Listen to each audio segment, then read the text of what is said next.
What up, peeps? There. What are we up to there? Watch Mojo, one of my favorites, but I don't remember this. Dark story behind Morphin Power Rangers. Oh my goodness, sir. It's Morphin time! Yeah, man. As we say, nowadays we are not really surprised at hearing some of these things, but just to think that there's some form of real negative thing to what we used to watch and we wouldn't see it as a child because we're just enjoying characters doing these unusual things, that caught our attention. Yeah, because of the White Ranger for me. Oh my goodness, my youth. It was green then white. White took over once green, once he got out of the green. He was really cool, sir. Definitely. Yeah. Alright, let's get into this. Yeah, bars. But I want to have nothing about it that we really about shop. Alright, nice. It's Morphin time! Welcome to Watch Mojo, and today we're discussing the dark story behind Mighty Morphin Power Rangers. The five of you have come together to form as fine a group of superheroes as there has ever been. No way.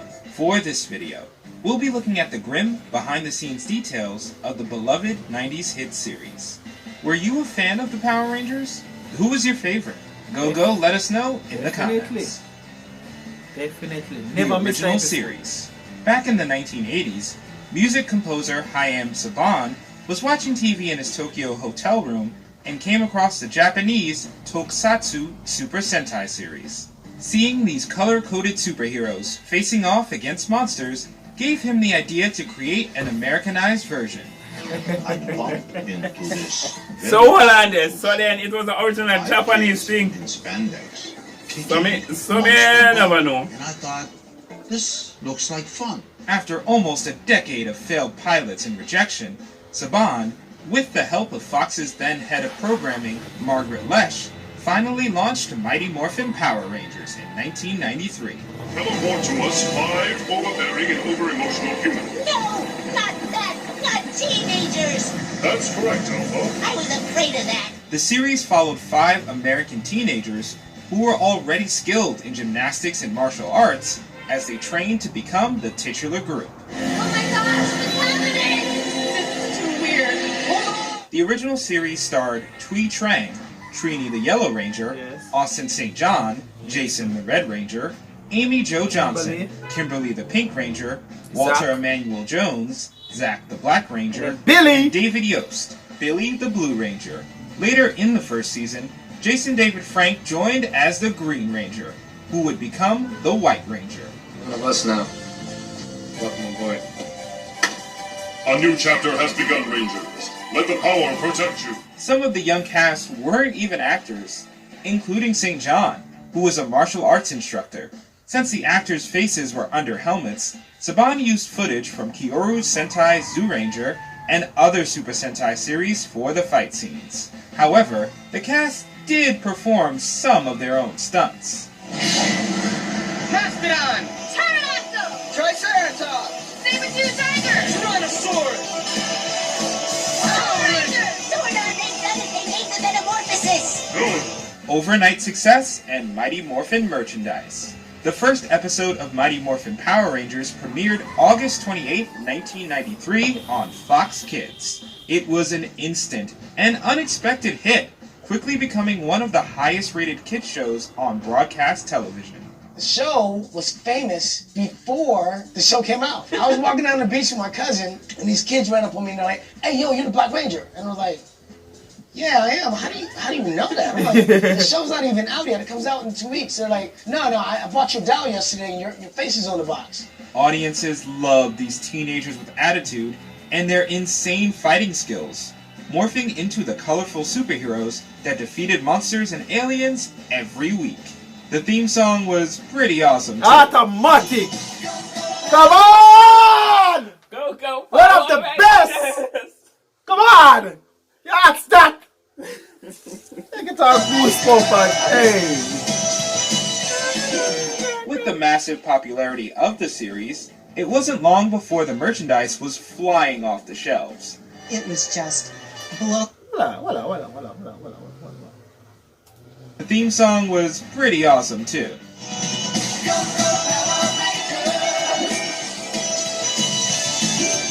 with the massive popularity of the series, Steve Zuckerman. Oh, I think Steve Zuckerberg or something.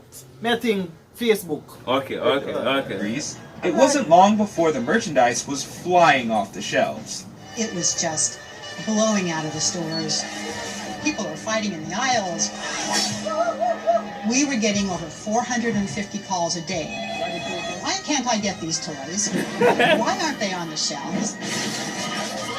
Toys, costumes, video games, comics, bed sheets, toothbrushes. Saban Entertainment and Bandai created a multi-billion-dollar merchandising empire that would dominate the 1990s and beyond.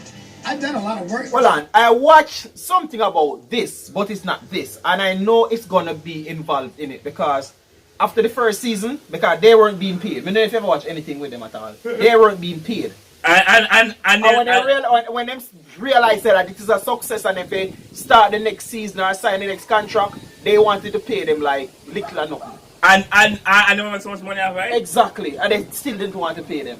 That's why you eventually have different characters after the original Power Rangers they finished. Different, yeah. They might mention it I don't here. think I've done anything that has as much merchandise. So, like, it's continuously following between the comic books and the video games. With all the hype surrounding the show came sudden fame for the young cast, something they had to adjust to fast. I did not like the amount of people who suddenly knew who I was, but I don't know who they are. I think that really freaked me out. In 1994, the 6 cast members became ambassadors for the DARE program and made national news when an appearance at Universal Studios shut down Los Angeles traffic. We do our first show, and it's crazy. You know, they say, Shut down "He the down traffic." the power of the mastodon. He is Zach. And I play Zach, the Black Ranger. I took off my helmet, the crowd goes, ah. There are lights everywhere. Everybody's taking pictures. A crowd of roughly 35,000 people attended the conference, with some camping outside for hours. Come out on stage, and it was like the biggest rock star moment we had. People just, Jason, chanting your name, your hair standing up on the back. Oh, I think he is Jason right now. I think he was charged for some fraudulent thing the other day. Yeah. I don't know if he's gone to jail or prison. I haven't followed it up, but he came on something that the Red Ranger was in some fraud money scheme thing. Unfortunately, but I don't know. And that was intense. Low wages and poor working conditions. Power Rangers proved to be a lucrative venture for Saban and the higher-ups. But the cast quickly realized that they weren't getting the pay they deserved. Yeah. Here we were, just, getting paid peanuts, non-union. Because we did one personal appearance at Universal Amphitheater. I think it holds like 4,000 people. We had to do like 7 shows that day because so many people came. They worked long hours, sometimes 12 to 15-hour days, 6 days a week, and reportedly made about $600 a week with 0 residuals. The success of the show led to daily episodes instead of weekly, which increased the production schedule and took an even bigger toll on the cast and crew. As an ununionized show, and as actors without agents, there wasn't anyone to advocate for better pay or improving poor working conditions. There has to be another way. Trini, Zach, and Jason, in your hearts you will always carry the spirit of the Power Rangers, but your destinies lie elsewhere. Amy Jo Johnson detailed the time when she and David Yost were almost injured in an on-set accident and revealed that she and Thuy Trang once had to work the morning after an earthquake. The first actors to leave the show were Trang, Austin St. John, and Walter Emmanuel Jones. Ay. It's so sad that they're leaving. The 3 of them wanted to have a union and receive more compensation, but were turned down, and quickly replaced in the middle of the 2nd season. The cast is replaced just like they do in Japan every year. In 1994, Karen Ashley joined the cast as Aisha Campbell / Yellow Ranger, Johnny Young Bosch as Adam Park / Black Ranger, and Steve Cardenas as Rocky DeSantos. Behold, I present to you the new Power Rangers. Rocky, Adam. Isn't this incredible? The three newbies also starred in Mighty Morphin Power Rangers the movie, which was released June 30th, 1995. Well, pack your bags, because we're sending you right back where you came from. A teenager with a big mouth. Not much has changed in 6,000 years. You obviously don't know who you're dealing with, Mr. Razorhead. Really? Yeah, we're the Power Rangers. Woo! Where's my autograph book? Controversy over the years. Since its debut, the Power Rangers have had their fair share of controversies. The show was banned in multiple countries for its excessive violence, including New Zealand and Canada. In 1994, Norway, Sweden, and Denmark pulled the show from the airwaves after the tragic death of a young girl at the hands of classmates, even though there was no direct connection between the two. Malaysia, Vietnam, and the Philippines banned the word Morphin from the title and anywhere in the series, fearing it was too close to morphine, the drug. The safety of the universe is once again in your hands, Power Ranger. Aside from censorship issues, Power Rangers garnered criticism for the racial coding of the Black Ranger being played by a black man and the Yellow Ranger by an Asian American woman. However, Jones says it was purely coincidental, and the first Yellow Ranger in the unaired pilot was played by Hispanic actress Audrey Dubois.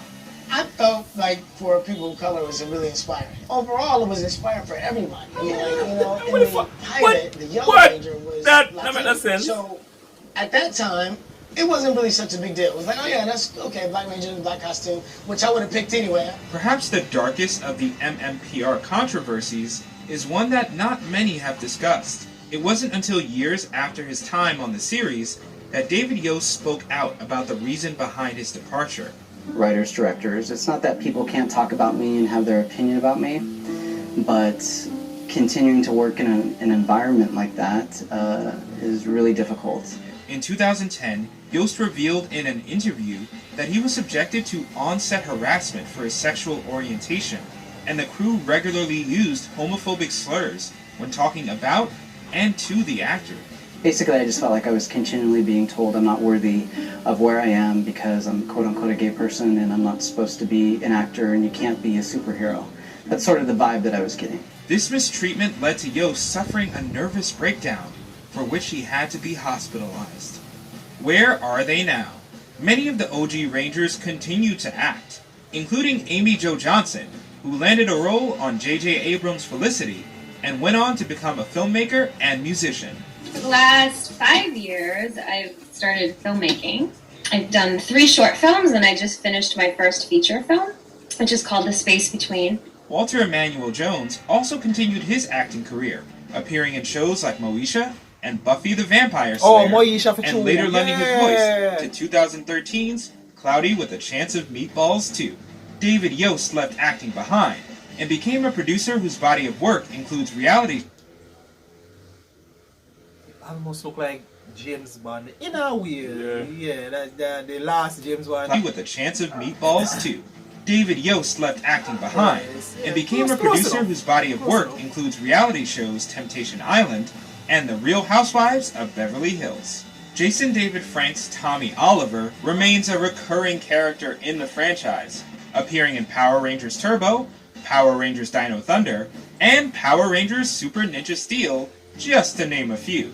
I live day by day and I try to put as much passion into Tommy as I could, and here we are 25 years later and I'll put just as much passion into him like I did with Draken and all the other series that we've done. After exiting the show, Austin St. John returned to martial arts, but later went to college and spent time working as a paramedic in Washington, D.C. He also reprised his role as Jason in a few series, like Power Rangers Wild Force and Power Rangers Beast Morphers. I was starting to wonder whether you show up at all. You didn't think I was going to let you do this without the original Red Ranger, did you? He's recently made headlines with some legal troubles.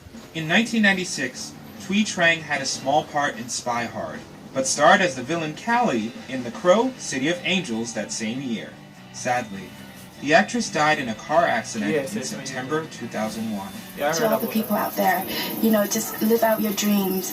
If you dream something, just pursue it and do it, because if you put your mind to it, you can do basically anything and everything you want to. Johnson, Jones, Yost, Frank, and St. John make regular appearances around the convention circuit, often reuniting for events and interviews. When I really think about 25 years has passed, it's like, wow. And it's crazy, right? And like we still, whenever we're together, we pick up where we left off. Yeah, exactly. The chemistry with family is still there. In 2016, most of them joined former castmates Karen Ashley and David Fielding, Zordon, for an original film called The Order. Before we continue, be sure to subscribe to our channel and ring the bell to get notified about our latest videos. You have the option to be notified for occasional videos or all of them. If you're on your phone, make sure I have already subscribed, ma'am. Okay, let me continue. you go into your settings and switch on notifications. Legacy and cultural impact. People tell us, I got the hunger to be who I am because I was inspired by you. And what a compliment is that? Mighty Morphin Power Rangers was a 90s phenomenon that continues to be one of the most successful media franchises in history. And despite the darker aspects of its history, the show inspired a generation of kids who are now adults and sharing it with their children. Lifelong fans come to see their favorite Rangers at various conventions, including Power Morphicon. That was such an honor the first time that I appeared at Power Morphicon, and that so many people showed up, and they waited in line for 5 hours, some of them, to get an autograph and take a picture with me, which is just crazy because I do see the impact that our characters had on people. The 2017 reboot Power Rangers may have not been a smash hit, but it was praised for an ethnically diverse cast, something which the franchise has long valued. It's Morphin time. Furthermore, the film's version of Billy Cranston, played by R.J. Kyler, is on the autism spectrum, and David Yost praised the film for featuring a queer superhero, Becky G's Trini/Yellow Ranger. Me and 4 kids from Angel Grove found a spaceship buried underground. What? I'm pretty sure I'm a superhero. While a sequel never... These people need to leave people's sexual life out of these things, you know. When they are gay or straight, as long as the person can do the work that they are being paid for, stop. Say we're not going to hire you. People don't need to know that. We as fans don't need to know that. We give a damn about what their sexual orientations are, sir. Come on, man. You people need to stop that, man. Come on, man. Materialized, another reboot is in the works at Netflix. Since 1993, there have been 29 seasons and over 900 plus episodes in the Power Rangers canon, not counting television specials, direct-to-video productions, or the 3 movies. The franchise shows no signs of ending, much to fans' delight. You've been through an extraordinary experience together. You need each other now, and the world needs you. Yeah, alright, I'm in. Me too. You can count on me. Do you agree with our picks? Check out this other recent clip from Watch Mojo. Alright, that was refreshing. Knowing that I used to have to hurry from school. I think it's Friday evening it used to come. I don't remember. Friday evenings? Whatever. But you know, I used to, because I live at distance. So I had to like, remember the time that I get a taxi, you know, don't like a cab road or anything like that. You have to foot it.